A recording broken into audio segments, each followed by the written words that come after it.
Seated hip internal rotation, PAILS and rails. Now, for this position, I like it a lot because it saves time. You can do both legs at the same time, and it's also very easy. You can do it while you're sitting at a desk, writing emails, whatever you want to do.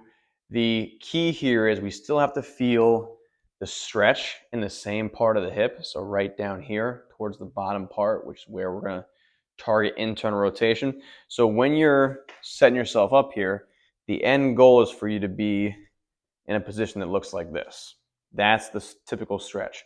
How we get there is very important. So I am at the pretty much edge of this bench here. So most of my actual hip joint is kind of hanging off a little bit. I tend to have more people find a stretch that way as opposed to sitting back here where the only thing they usually feel, and this is me included, is tension up top. We don't want that tension at the top position.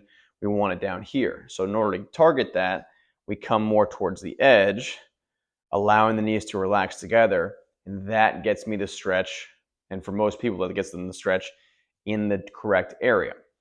Adjust your feet around, adjust your knees around. If you don't find it right away, again, this might not be the best position for you, but it is an option. You'll sit here, 2-minute stretch. I have the insides of my feet on a mat. You don't have to have the mat. This works a lot better with shoes because your shoes can give you a better surface to drive off of. But from this position, after the 2-minute stretch, my PAILS are going to be driving my feet down and together. So I'm trying to drive my feet using the bottom side of my hip here as hard as I can, ramping up 10 seconds or 10% of the time, all the way to a max effort rep for 10 seconds.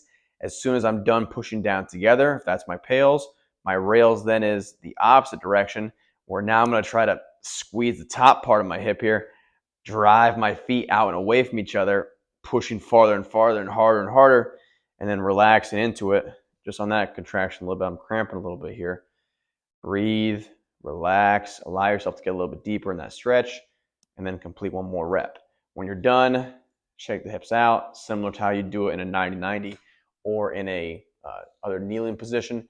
Make sure, can't emphasize this enough, not going into pain as always, and that we're targeting that same bottom stretch that you felt in the 90-90 or other IR position, because if not, then we're hitting parts of the hip we don't want to, or pushing into closing ankle pain, which we also don't want at all.